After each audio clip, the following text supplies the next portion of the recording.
Hello friends, welcome back to our channel all in one hashtag subscribe to learn. I hope that you all are fine at your home and it's my humble request to follow the COVID guidelines so that you can prevent yourself as well as your family from the COVID infections. So now let's move to our topic. As I told you in the previous video that in today's video we will study about the some important result based upon Pythagoras theorem. Okay, sometimes these results come in the examination, sometimes it doesn't come, so it is very important for us to learn about these important results. So one by one I will teach you the three important results today, and in the next video there are some other ones. Okay, so let us start the first result. In a triangle ABC, AD is perpendicular to BC. Given here, in a triangle ABC, AD is perpendicular to BC. Prove that AB square plus CD square is equal to AC square plus BD square. Okay clear. अब सबसे पहले आप लोग आसानी से देख लीजिए कि यहाँ पे फिगर क्या है। फिगर ऐसा ही होगा कि एक ट्रायंगल ABC है जिसमें AD जो है वो परपेंडिकुलर है BC के। अब देखिए सबसे पहले परफॉर्मा यूज़ करना है। परफॉर्मा क्या है, गिवन क्या है। गिवन है एक ट्रायंगल ABC है जिसमें AD परपेंडिकुलर BC है, बस इतना ही तो गिवन है। टू प्रूफ क्या है, टू प्रूफ है AB का स्क्वायर प्लस CD का square is equal to AC square plus BD square. ठीक, अब प्रूफ में क्या करना है वो देखिए। सिंपल बात है, जब पाइथागोरस थ्योरम पे बेस्ड है और दूसरी बात जब सब जगह स्क्वायर्स दिए हुए हैं तो सिंपल है कि पाइथागोरस थ्योरम पे ही होगा। तो जहाँ जहाँ 90 डिग्री बन रहा है उस दोनों राइट एंगल ट्रायंगल का पाइथागोरस थ्योरम के यूज से हमें वर्क करना है। तो सबसे पहले इस ट्रायंगल में आ रहे हैं, कौन सा, ABD वाले में, यानी इस वाले ट्रायंगल में, इस साइड वाले में। तो ABD वाले ट्रायंगल में आए तो क्या हो जाएगा, AB क्योंकि हाइपोटेनस होगा 90 डिग्री के सामने है तो इसलिए AB का square is equal to AD का स्क्वायर प्लस BD का स्क्वायर बाय पाइथागोरस थ्योरम। और इसी को फिर हम लोग अरेंज कर लें, अरेंज अगर कर लें AD के स्क्वायर के इक्वल निकालने की कोशिश करें तो वो क्या हो जाएगा, AB का स्क्वायर माइनस BD का square is equal to AD का स्क्वायर। अब आपके मन में आएगा कि हम लोग AD के स्क्वायर के इक्वल में क्यों करेंगे, क्योंकि देखिए AD जो है, AD लाइन जो है वो कॉमन है दोनों ट्रायंगल के लिए, और हम लोग जो यहाँ यूज़ करेंगे वो भी दोनों ट्रायंगल के लिए ही यूज़ करेंगे। तो जब दोनों ट्रायंगल के लिए यूज़ करेंगे तो इसके इक्वल टू में जो आएगा उसी को आपस में लेंगे, पहला बात। दूसरा बात, अगर आप इस क्वेश्चन में देखने की कोशिश करें जो आपको टू प्रूफ करना है, उसमें कहीं भी AD स्क्वायर का जिक्र नहीं है। इसका मतलब AD स्क्वायर को हमें हमेशा राइट साइड रखना है, यानी सिंगल रखना है। तो इसलिए अब आते हैं दूसरे ट्रायंगल में, यानी ADC वाले में, यानी इस ट्रायंगल में। तो उस ट्रायंगल में जब आएंगे तो AC का square is equal to AD का स्क्वायर प्लस CD का स्क्वायर। सिंपल है, जिस तरीके से अभी हमने आपको बताया कि 90 डिग्री के सामने वाला हाइपोटेनस होगा। अब यहाँ से भी हमने क्या किया, AD के स्क्वायर के इक्वल निकाल लिया। तो हमें यहाँ जो फर्स्ट इक्वेशन मिला था वैसे यहाँ दूसरा इक्वेशन मिल गया, AC का स्क्वायर माइनस CD का square is equal to AD का स्क्वायर। अब दोनों तरफ क्योंकि AD का स्क्वायर है तो AD के स्क्वायर को अगर हम लोग इक्वल लेते हुए, यानी अगर राइट हैंड साइड इक्वल है तो लेफ्ट हैंड साइड को इक्वल कर दें तो हमें क्या मिल जाएगा, AB का स्क्वायर माइनस BD का square is equal to AC का स्क्वायर माइनस CD का स्क्वायर। अब हम लोग माइनस वाले को एक तरफ अगर सेपरेट कर लें तो हमें आसानी से मिल जाएगा, AB का स्क्वायर प्लस CD का square is equal to AC का स्क्वायर प्लस BD का स्क्वायर, जो कि हमें प्रूफ करना था। तो इस तरीके से हमने बहुत आसानी से इस रिजल्ट को प्रूफ कर लिया। यानी यहाँ आपको ये पता चल रहा है कि इसमें सब जगह जो प्रूफ करने के लिए भी आ रहे हैं वो किस चीज़ से आ रहे हैं, तो पाइथागोरस थ्योरम से आ रहे हैं। तो आपके माइंड में ये क्लियर होना चाहिए कि जब भी आपको प्रूफ करने के लिए दे और किसी साइड के स्क्वायर की बात किया जाए तो यानी आप समझ जाइए कि वहाँ पे पाइथागोरस थ्योरम का ही रिजल्ट यूज़ होने वाला है। तो इस तरीके से आप उसको काफ़ी अच्छे तरीके से कर सकते हैं। एक दो और देखते हैं। यहाँ देखिए सेकेंड नंबर क्वेश्चन, ये बराबर एग्जामिनेशन में आ जाया करता है तो इसको भी आपको ध्यान देना है ध्यान से। गिव है ना triangle ABC in which angle A equal to 90 degree and AD is perpendicular to BC. Prove that AD square is equal to BD into DC। यानी आपको ये कह रहा है कि एक ट्रायंगल ABC है जिसमें एंगल A 90 डिग्री है और AD जो है वो परपेंडिकुलर है BC के, और आपको ये प्रूफ करना है कि जो AD का स्क्वायर होगा वो इक्वल होगा BD इंटू DC के। तो सबसे पहले गिवन क्या है उस पर आते हैं हम लोग। तो गिवन है कि एक ट्रायंगल ABC है जिसमें एंगल A 90 डिग्री और AD जो है वो परपेंडिकुलर है BC के। उसके हेल्प से हम लोगों ने फिगर ड्रॉ कर लिया ट्रायंगल का, ठीक है। उसके बाद अब टू प्रूफ क्या है, तो सिंपल है, टू प्रूफ है AD का square is equal to BD into CD। अब प्रूफ में आते हैं। तो सिंपल बात है कि जब 90 डिग्री की बात है, पाइथागोरस थ्योरम की बात है, तो उसी का यूज़ हम लोग को करना है।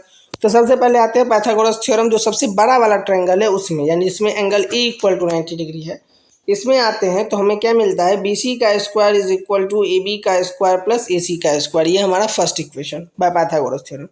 अब उसके बाद क्योंकि इसमें टोटल तो 3 राइट एंगल्स है ना, एक इस छोटे वाले ट्रायंगल में, एक इस छोटे वाले ट्रायंगल में और एक इस पूरे बड़े वाले ट्रायंगल में। तो बड़े वाले ट्रायंगल का वर्क अभी तुरंत हम लोगों ने किया है। अब छोटे वाले ट्रायंगल का वर्क जो है वो भी बाकी है। अब वन बाय वन उसके भी वर्क को देखते हैं। देखिए सबसे पहले इन ए डी बी यानी समझ रहे हैं, ये वाला ट्रायंगल की बात कर रहे हैं। तो उस ट्रायंगल में जब आए तो हमें क्या मिलेगा, ए बी का square is equal to A D का स्क्वायर प्लस बी डी का स्क्वायर, ये हो गया सेकेंड इक्वेशन। और फिर जब ए डी सी वाले में आ जाए यानी इस वाले ट्रायंगल में, तो उसमें हमें क्या मिल रहा है, ए सी का square is equal to A D का स्क्वायर प्लस सी डी का स्क्वायर, ये हमें तीसरा इक्वेशन मिल गया। अब अगर हम दोनों यानी सेकेंड और थर्ड वाले को आपस में अगर ऐड कर दें तो हमें क्या मिल जाएगा, ए बी का स्क्वायर प्लस ए सी का square is equal to A D का स्क्वायर प्लस बी डी का स्क्वायर प्लस ए डी का स्क्वायर प्लस सी डी का स्क्वायर। इसमें मुझे नहीं लगता कि आपको कहीं कोई दिक्कत है, कि दोनों इक्वेशन को हमने सिर्फ मर्ज कर दिया आपस में। अब देखिए तो ए बी का स्क्वायर और ए सी का स्क्वायर किसके इक्वल था, फर्स्ट इक्वेशन में देखिए बी सी के स्क्वायर के इक्वल, तो इसलिए हमने इसको क्या लिख दिया, बी सी का square is equal to 2ad square plus B D square plus C D square. ठीक है, यहाँ भी कोई दिक्कत नहीं है। अब उसके बाद देखिए बी सी के स्क्वायर को हम लोग क्या लिख सकते हैं, B D plus C D का होल स्क्वायर, क्योंकि बी सी का स्क्वायर मतलब क्या हुआ, ये B D plus C D दोनों को ऐड करने के बाद उसका स्क्वायर, तो वो काम कर दिया। और इधर जो राइट हैंड साइड में था उसको वही रहने दिया। अब देखिए बी डी के स्क्वायर को अगर हम लोग एक्सपेंड करें B D plus C D का होल स्क्वायर को, तो क्या हो जाएगा, ए प्लस बी का होल स्क्वायर क्या होता है, A square plus B square plus C A square plus B square plus 2ab। तो वही काम हमने किया, बी डी का स्क्वायर प्लस सी डी का square plus 2 into B D into C D is equal to 2ad square plus 2ad square plus B D square plus C D square. अब आप देखेंगे तो दोनों साइड आपको क्या मिल जाएगा, बी डी स्क्वायर भी और सी डी स्क्वायर भी, तो दोनों आपस में क्या होगा, कैंसल हो जाएगा। तो हमें क्या मिल जाएगा, 2bd into C D is equal to 2ad square, 2 आपस में कैंसल, तो हमें मिल गया ad का square is equal to bd into C D. ये हो गया प्रूफ।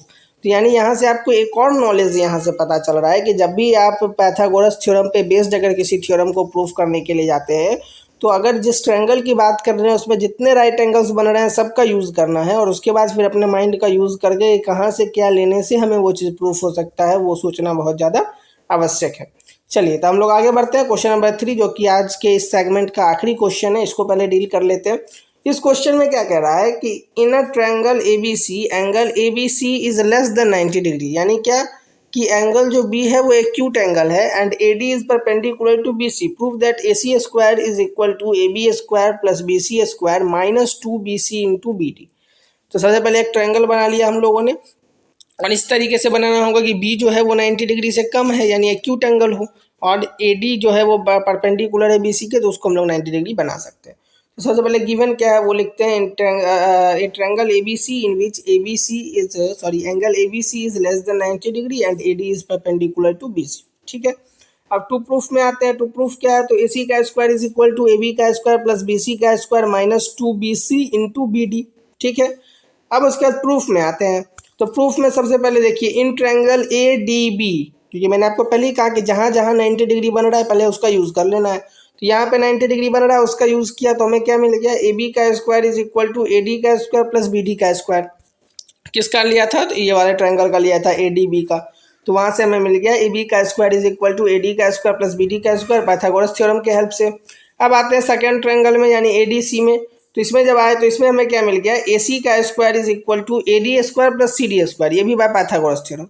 अब आप देखेंगे दोनों जगह अगर ध्यान से, तो जो सी डी है, जो सी डी यहाँ पे ये वाला साइड है, ये B C minus D C है, B C minus B D है। अगर बी सी में से हम लोग बी डी को सब्ट्रैक्ट करें तो हम लोग को आसानी से यहाँ पे डी सी मिल सकता है, तो हम लोग इसका यूज़ करेंगे। अब ए सी का स्क्वायर इज इक्वल टू, अब आपके मन में अगर ऐसा क्वेश्चन आ रहा है कि हम लोग ऐसा क्यों करेंगे, तो उसका आंसर आपको यहाँ से मिल जाएगा कि देखिए हमें जो लेफ्ट हैंड साइड में जो प्रूफ करना है वो ए सी का स्क्वायर करना है, इसीलिए हम लोग ए सी के स्क्वायर वाले में प्रूफ करने गए। यहाँ पे हम लोगों ने माइनस नहीं किया क्योंकि हमें ए बी के स्क्वायर में इक्वल टू प्रूफ नहीं करना। अगर हम लोग को ए बी के स्क्वायर के इक्वल में प्रूफ करना रहता तो हम लोग यहाँ पे उसको एक्सपेंड कर देते, लेकिन क्योंकि हमें यहाँ प्रूफ ए सी के स्क्वायर में करना था इसलिए हम लोग इसको एक्सपेंड कर रहे हैं। तो ये बात आपके माइंड में होना चाहिए, क्योंकि बहुत सारे बच्चे को जब ये सवाल पढ़ाया जाता है तो उनके माइंड में यही क्वेश्चंस आते हैं कि हम लोग इसको क्यों एक्सपेंड करेंगे, इसको क्यों नहीं करेंगे। और बहुत सारे जो टीचर्स हैं वो उस बात को नहीं समझते या वहाँ पे उनको एक्सप्लेन नहीं करते, और वो उनके मन में हमेशा कन्फ्यूज़न बना रहता है, जिसके कारण वो आगे भी कंटिन्यू रहता है। तो इसलिए मैंने आपको यहाँ बता दिया। तो इसीलिए हमने B C minus B D का होल स्क्वायर किया, तो फिर हमें क्या मिल गया, ए बी का स्क्वायर प्लस बी सी का square is plus B D का square minus 2bc into B D. इसमें भी कोई समस्या नहीं है। अब आप अगर ध्यान से देखें तो यहाँ जो ए डी का स्क्वायर और बी डी का स्क्वायर है, अगर इस दोनों को ऐड कर दिया जाए, देखिए ध्यान से, अगर ए डी का स्क्वायर और ए बी का स्क्वायर को ऐड कर दिया जाए तो वो किसके इक्वल हो जाएगा?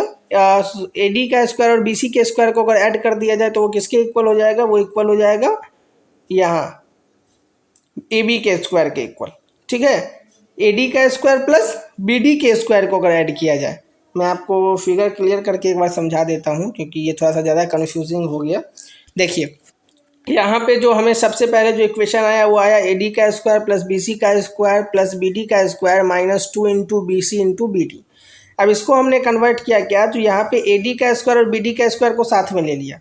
तो अब देखिए ए डी का स्क्वायर और बी डी के स्क्वायर को अगर ऐड करें तो हाइपोटेनस ये है ना, तो ए बी के स्क्वायर का इक्वल होना चाहिए, तो इसीलिए यहाँ पे ए बी के स्क्वायर से इसको रिप्लेस कर दिया।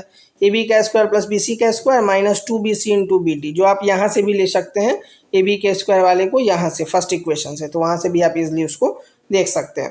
तो हमें यही तो प्रूफ करना था, तो यही हमें फाइनल आंसर मिल गया, इसको हमने प्रूफ कर दिया। तो ये भी काफ़ी इजी था और काफ़ी अच्छे तरीके से हम लोग इसको भी प्रूफ कर सकते थे। अब देखिए एक नोट है, इसमें हम लोग क्या कहते हैं उसको ज़्यादा ध्यान से पढ़ लीजिए कि इस थ्योरम को हम लोग कैसे स्टेट कर सकते हैं। कभी कभी ऐसा हो सकता है कि इसका स्टेटमेंट दे दे और आपको समझना पड़े कि आखिर इसको आपको कैसे प्रूफ करना है। तो देखिए सबसे पहले क्या है, B D is known as the projection of A B on A C, यानी बी डी यहाँ जो है वो प्रोजेक्शन है किसका, ए बी का और ए सी पे। देखिए बी डी जो है वो प्रोजेक्शन है ए बी का और ए सी पे, ये चीज़ आपको ध्यान रखना है। बाकी जो ये थ्योरम को स्टेट कर सकते हैं वो कैसे कर सकते हैं वो देखिए, यहाँ से स्टार्ट होता है state. In an acute angle triangle, the square of the side opposite to an acute angle is equal to the sum of the square of other two sides minus twice the product of one side and the projection of the other side on the first। देख लिए, तो इस तरह का अगर statement आ जाए तो आपको पता ही नहीं चलेगा कि इसमें प्रूफ क्या करना है। तो इसके लिए वो बहुत ज़्यादा इंपॉर्टेंट था कि इसको कैसे हम लोग समझे, तो वो आप आसानी से यहाँ समझ सकते हैं कि इस तरीके से देगा कि in an acute angle triangle the square of the side opposite to an acute angle is equal to the sum of the squares of the other two side minus twice the product of one side and the projection of the other on the first। और projection कैसे समझा वो भी आपने अभी तुरंत समझ लिया कि बी डी को प्रोजेक्शन कह रहे हैं, क्यों कह रहे हैं वो भी आपको पता है। क्यों कह रहे हैं, क्योंकि बी डी जो है वो ए बी के साथ मिल करके एक एंगल बना रहा है और वो किसके साथ मीट कर रहा है, ए सी के साथ, इसीलिए बी डी को हम लोग कह रहे हैं projection of A B on B C. ठीक है, तो इस तरीके से आपको पता ये चल रहा है, तो काफ़ी इजी है। उसके बाद आप देखिए जो फाइनली चीज़ जो मैं कह रहा हूँ आपको कि thanks for watching this video. और अगर आप लोगों ने अभी तक टेलीग्राम चैनल को ज्वाइन नहीं किया तो अच्छे से टेलीग्राम चैनल को ज्वाइन कर लीजिए और वहाँ से सारे फाइल, सारे वीडियोस और सारे कुछ को ले करके, और जो भी अभी आपका छूटा हुआ है या अगर आप लोग साथ में पढ़ रहे हैं तो बहुत अच्छी बात है, लेकिन जो स्टूडेंट्स न्यू आए हैं वो उस चीज़ को अच्छे से पढ़ें और अगर कहीं आपको कन्फ्यूज़न हो तो फिर आप उस चीज़ को पूछ सकते हैं।